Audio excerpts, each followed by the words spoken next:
Subuan mo ang iyong mahal ng ari mo. Kakaibang ligayang matatamo. Pag naduwal ang iyong mahal, ito ang gagawin. Dahan-dahan lang at huwag bibiglain. Huwag ka nang maghugas pa. Parang kinilaw, maasim-asim pa. Subuan mo ang iyong mahal ng ari mo. Kakaibang ligayang matatamo.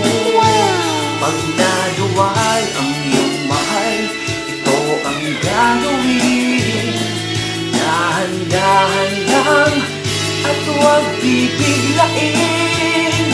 Huwag ka nang maghugas pa. Parang kinilaw, maasim-asim pa.